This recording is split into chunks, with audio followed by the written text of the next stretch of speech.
If you're someone who doesn't need a comfortable environment, but you like knowing exactly what your day is going to be like, this might be a better fit for you than you think. Derek told me that working underground really comes down to one thing, and that's keep the material moving. If production slows down, everything behind it starts to stack up. And if it stops completely, the whole operation grinds to a halt. That's where production comes in. You're not down there digging tunnels or swinging pickaxes. Your job is to move what they call muck, which is basically broken up rock, out of the ground and up to the surface so it can be processed. And the way to think about it is this. You're one part of a big system.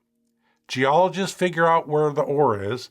Engineers plan on how to get it. Drill and blast crews, well, they break everything apart. And once all that's done, it lands on muckers to get it moved. So once the shift starts, the expectation is pretty simple. Keep the material moving no matter what.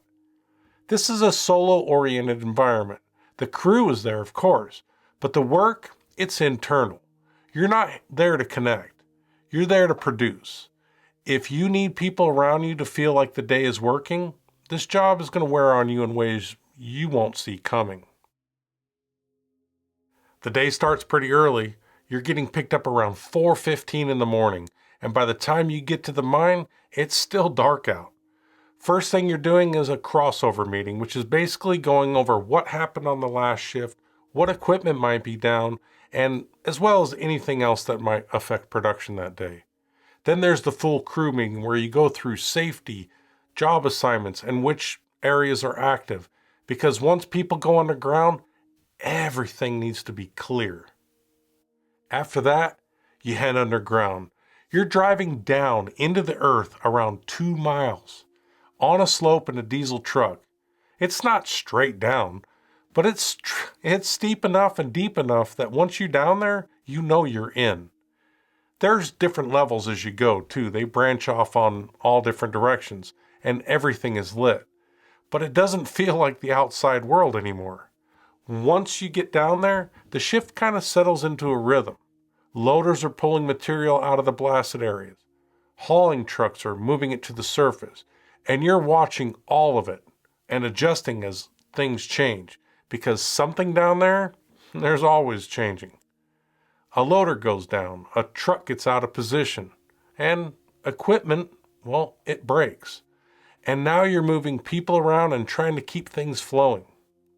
He put it pretty simply. I do the production side of the house. I deal with the haul trucks and muckers. And that really is the job. And for the right person, there's something about the rhythm that just works for them. You're not dealing with customers and you're not jumping between unrelated tasks.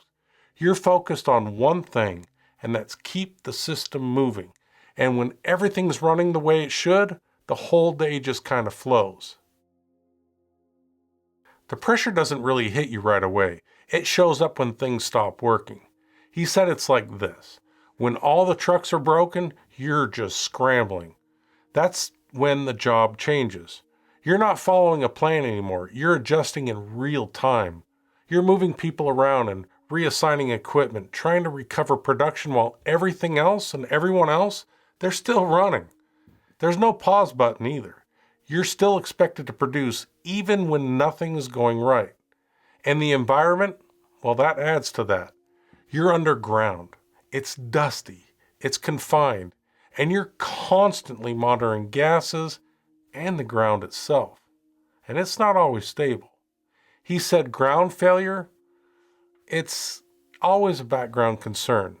It's not like you're in constant panic, but it's always there in the back of your mind.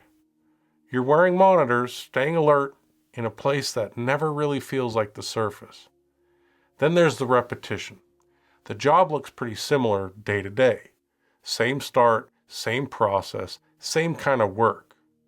That consistency is what makes the system efficient, but over time, it either settles in for you or it starts to wear on you. Because you're expected to show up and perform every single day. There's no buildup, no spotlight, just steady output. And early on, that matters even more. He said, you have to want it. If you weren't stepping in, helping out, and pushing yourself to learn, you're not going to last long. This job gives you real autonomy, but inside rules that are not negotiable. They're not organizational rules that you can work around either. Safety regulations, blast protocols, gas monitoring requirements. The kind of rules that exist because people have died when they weren't followed. You own how you execute. You don't get to decide which rules apply to you.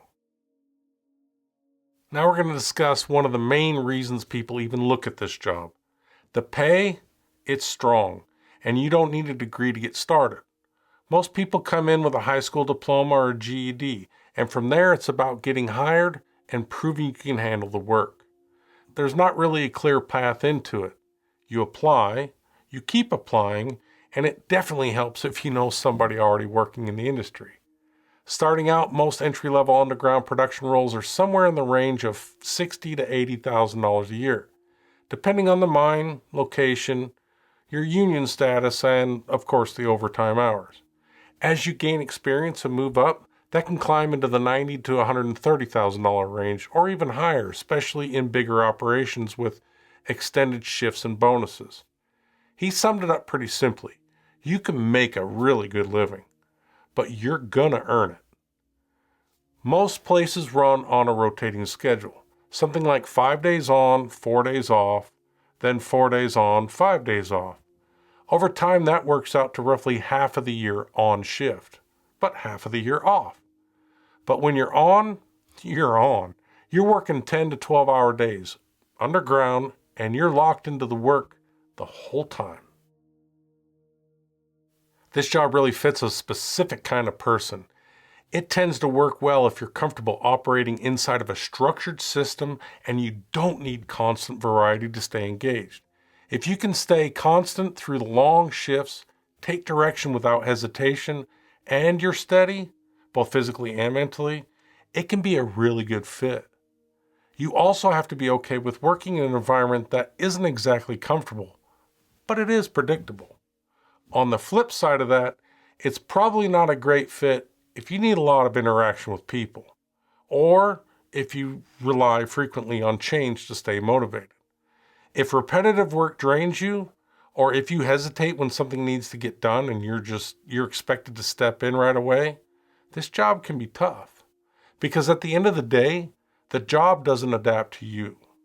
You have to adapt to it. The trade-off is pretty straightforward. You're working underground in a harsh, dusty, and physically demanding environment, but in return, you get strong pay, a predictable schedule, and a large blocks of time off. For some people, that structure and simplicity feel stable and secure. For others, it starts to feel a little limiting over time. Most of the job is long, predictable rhythm. Same start, same cycle, same sequence. But there are moments. Equipment goes down, the ground shifts, something changes down there, where the rhythm breaks without warning and you have to move fast, think clearly, as well as perform at a different level entirely. When you pull all that together, the job follows a pretty clear pattern in the Compavra system as an independent expert. You're working inside of a structured, steady-driven environment, following defined processes, but also making real-time adjustments whenever something changes, whether that's equipment, conditions, or flow of production. And when you look at it that way, it usually lines up as an independent, precision, and surge signal. For the right person, someone who values consistency, can stay steady in a demanding environment, and doesn't need a lot of variety, this can turn into a really solid long-term career with strong income and a schedule that gives you real time off. But if you're someone who needs more change, more interaction, or more flexibility, that same structure can start to feel like pressure over time. And that's what it's like to be an underground miner. Thank you.